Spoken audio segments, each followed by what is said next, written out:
In a quiet, hidden part of Moji town, near the wide Adongo plains, there was a place people whispered about. It was called the House of Cries by the locals. The building was large and looked like a forgotten warehouse, with rusty gates and broken windows covered with old, thick curtains. At night, faint cries could sometimes be heard from inside, but no one dared to approach. The townspeople knew what happened there, but most stayed quiet. Some were afraid, and others took bribes to stay silent. Its true purpose was hidden by lies and secrets. Around the warehouse were open grasslands with scattered bushes and pieces of abandoned machinery, left behind by an old mining business. There was also a small village a mile away. The villagers never spoke about the House of Cries.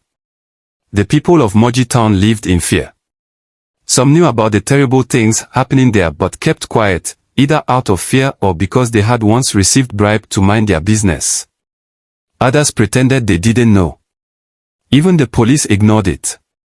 Corruption in Moji town ran deep. Some officials worked with criminals while others were too scared to stop them. The warehouse became a symbol of everything wrong in the town, a place where bad things happened because no one dared to stop them. Would the truth about the House of Cries be hidden forever? Would the dark secrets of Moji town be revealed? This place was known as a baby factory. Young women were brought in, some kidnapped, others tricked by fake job offers. Once inside, they were locked in small, dirty rooms and forced to have babies. These babies were then sold to couples or traffickers. No one who entered ever left the same. Sophie, a 19-year-old girl, was walking home one evening when a van stopped beside her. Two men grabbed her and threw her into the van. She screamed and struggled, but no one came to help. The van sped away, and Sophie realized her life would never be the same. Inside the factory, Sophie met other girls. There was Emma, who had been taken from her village, Lucy, who thought she was coming for a job, and Jane, who had come on her own after being abandoned by her boyfriend with an unwanted pregnancy. All of them were trapped. The factory was run by a cruel woman named Mama K. She controlled everything. The girls had to follow strict rules and were punished if they didn't. They were beaten or starved. Sophie quickly learned that obeying the rules was the only way to survive. At night, men came to the factory. They were paid to make the women pregnant. Sophie and the others had no choice. They were lined up, chosen by the men, and taken to dark rooms. It became a painful routine that left them feeling empty and hopeless. Mama K treated the factory like a business.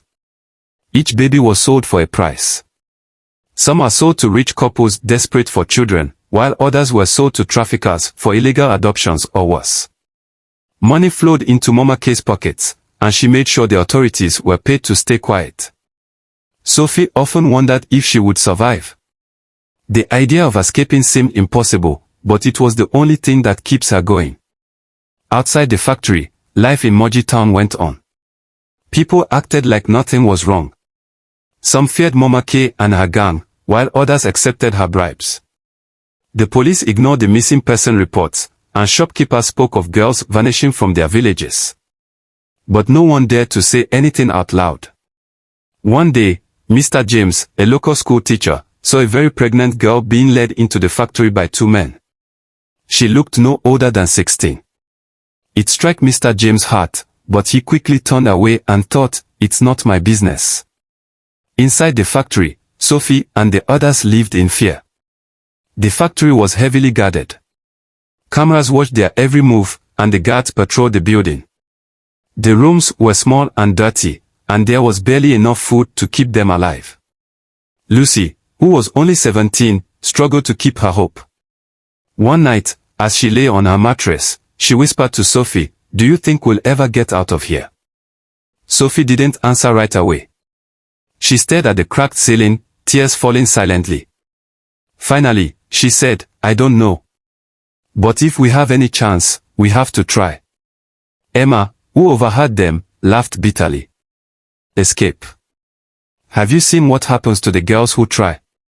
They disappear. Forever. Even though Emma was afraid, she dreamed of being free. Mama K ran the factory like a business. Each girl's job was to have healthy babies. The factory had a hidden wing where buyers came to take the babies. Mama K's rule was simple: no girl was ever allowed to see her baby after birth. When a girl died during childbirth, her body was quickly buried. The guards would take her away, and no one would ever know. Mama K's motto was, no witnesses, no proof. One night, Jane overheard two guards talking. That girl from last week. She's gone. Mama K said she had complications during delivery, one said. What happened to the baby? The other asked. Sold, as usual, the second replied. Jane felt sick. She knew she had to get out of the factory before she became just another forgotten girl. Weeks turned into months, and the girls grew weaker, but their will to survive remained. Sophie began to study the guards' patterns, noticing when they changed shifts and where the cameras were. One evening, Sophie gathered the others. If we don't try to escape, we'll die here. We need to work together. Lucy hesitated. What if we get caught? You know what they'll do to us. Sophie's face hardened. If we stay, we are already dead. At least we have a chance if we try. The girls agreed, knowing the risks. But they also knew they had no choice. Over the next few days, the girls quietly gathered what they needed. Sophie stole a small knife from the kitchen. Lucy found a loose wire in one of the rooms to disable the cameras. Jane kept watch, and Emma distracted the guards by pretending to be sick. The girls worked carefully, their fear hidden behind blank faces. They knew if anyone suspected them, everything would be ruined. The plan was set. The girls decided to escape on a stormy night when the rain would hide their movements. The compound was dark, and the guards, trying to avoid the rain, wouldn't be paying attention. Sophie, holding the knife, crouched in the corner. Lucy worked on disabling the camera with the wire.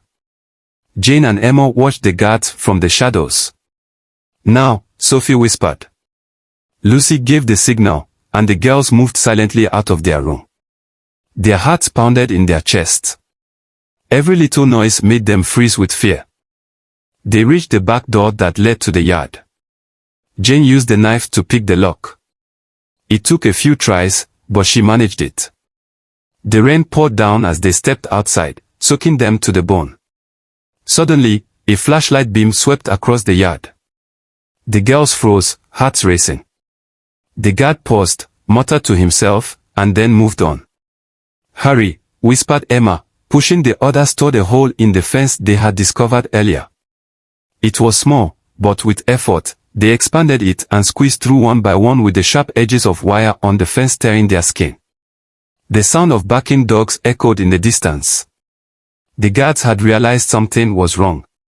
Run! Sophie shouted, and the girls dashed into the forest, hoping the rain and darkness would hide them. The forest was thick and hard to navigate.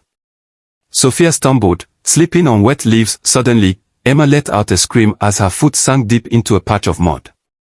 It felt like quicksand, pulling her down as she struggled to get free. She kicked and hit, with panic in her eyes. Jane and Sophie rushed to her, grabbing her arms and pulling as hard as they could.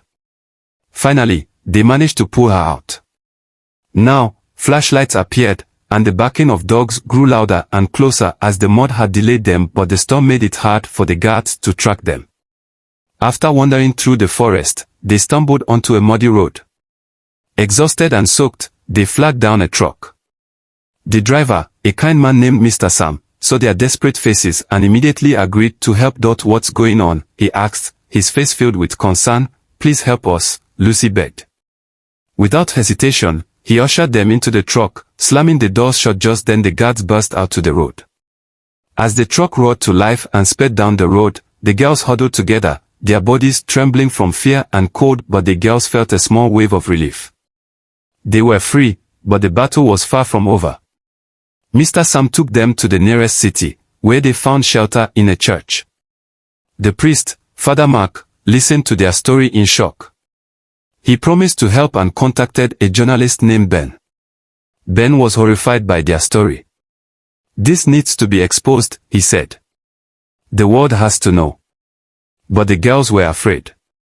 They feared Mama K as she was highly connected and the corrupt authorities. Sophie, however, spoke up. If we stay quiet, more girls will suffer. We have to tell the world. Ben's article was published in every major newspaper. It exposed the horrors of the baby factory, the corruption in Moji Town, and the escape of the 4 girls. The story spread fast, catching the attention of national authorities and human rights groups. Back in Moji Town, Mama K saw the article and fumed with anger. Find those girls, she ordered her guards. We'll show them what happens to traitors. But the girls were no longer alone. With Ben's help, they now had powerful allies who were determined to bring the factory down.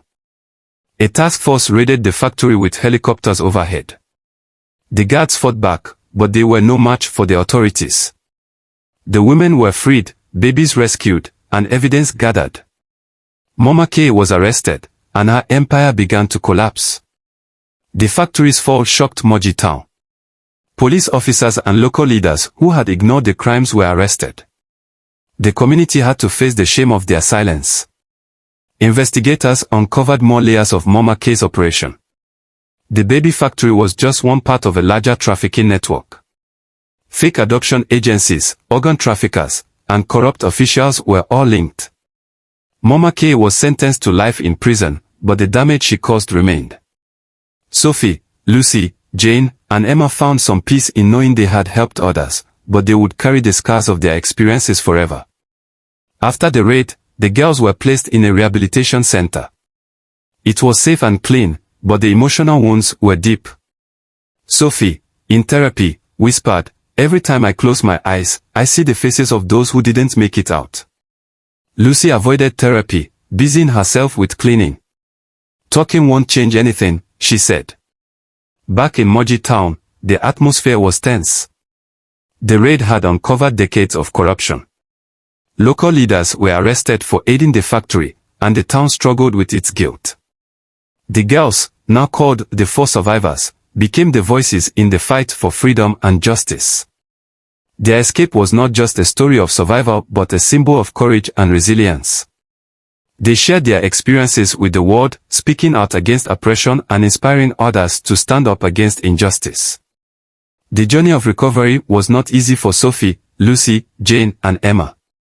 Each step forward was a battle against the memories of the factory, the cold, damp rooms, the cries of other girls, and the faces of the babies they never got to hold. They leaned on each other for support, understanding that no one else could truly comprehend their shared trauma. After completing her rehabilitation program, Sophie enrolled in law school. Her motivation was fueled by the injustice she had endured and witnessed. Every late night of studying and every challenging exam became a reminder of why she was there, to ensure no one else would experience the horrors of the factory.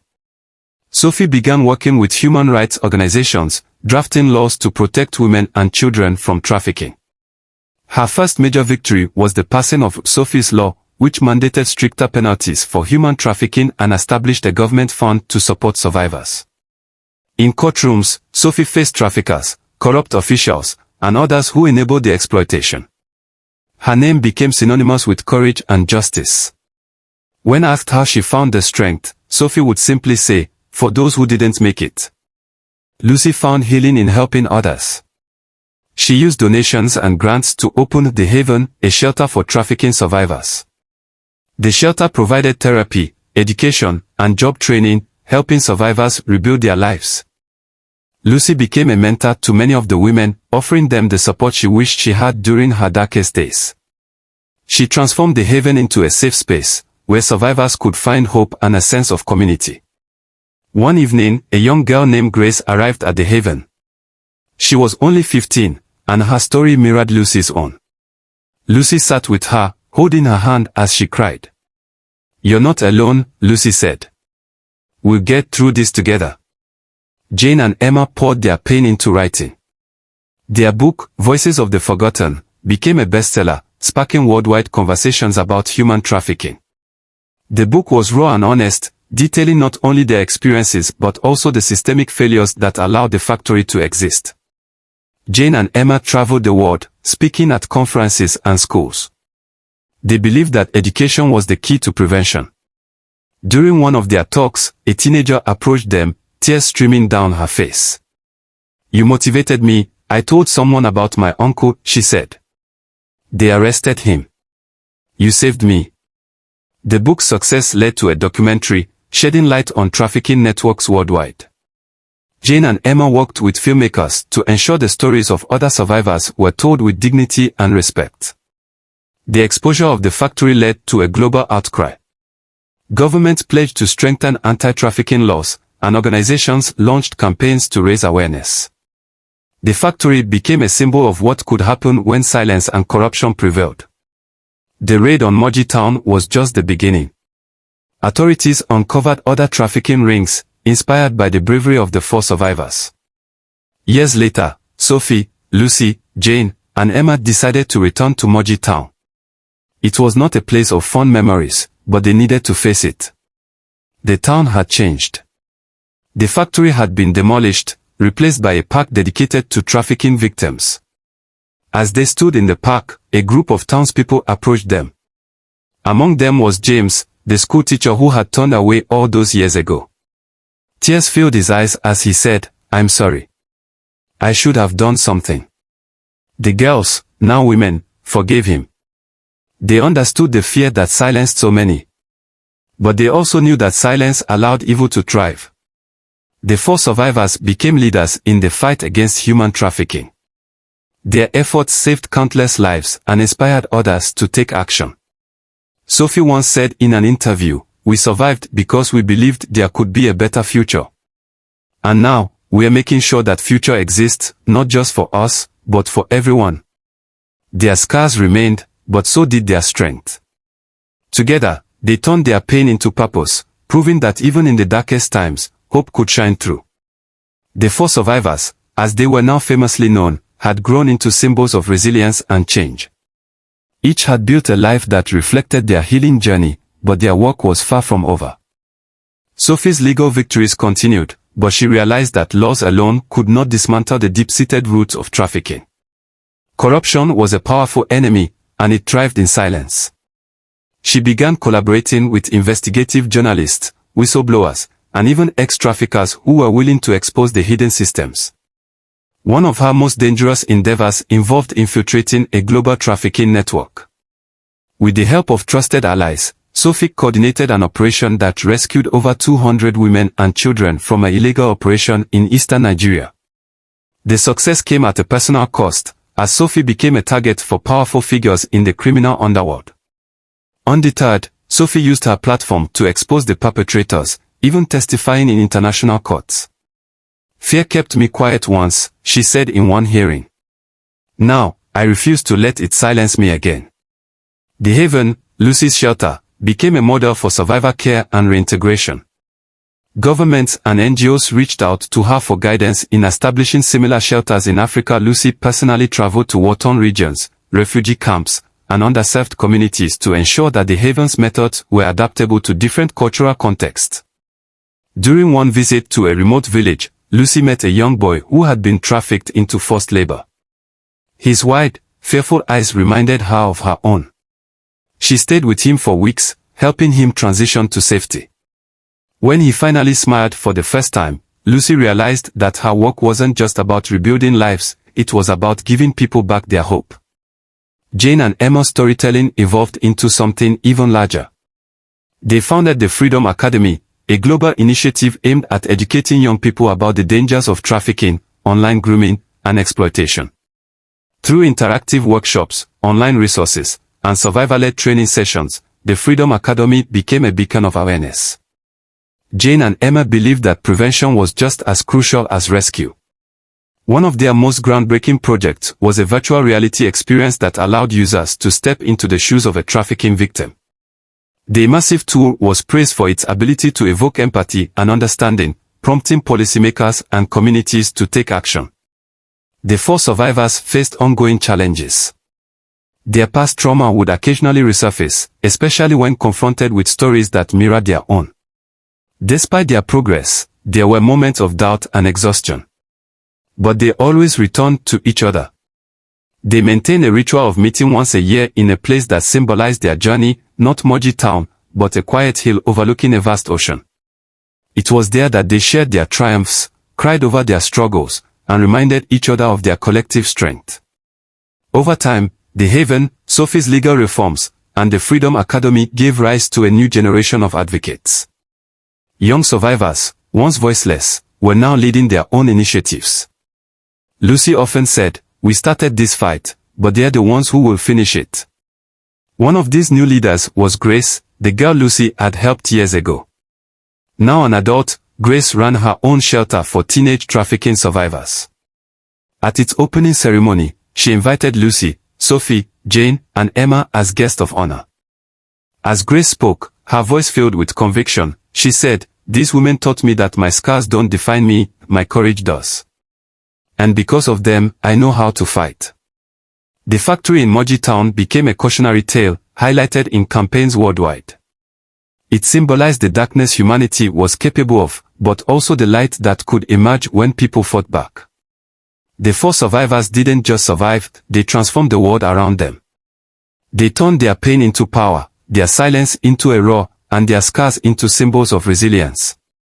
And though the battle against trafficking continued, their legacy proved that change was possible, one voice, one law, and one life at a time.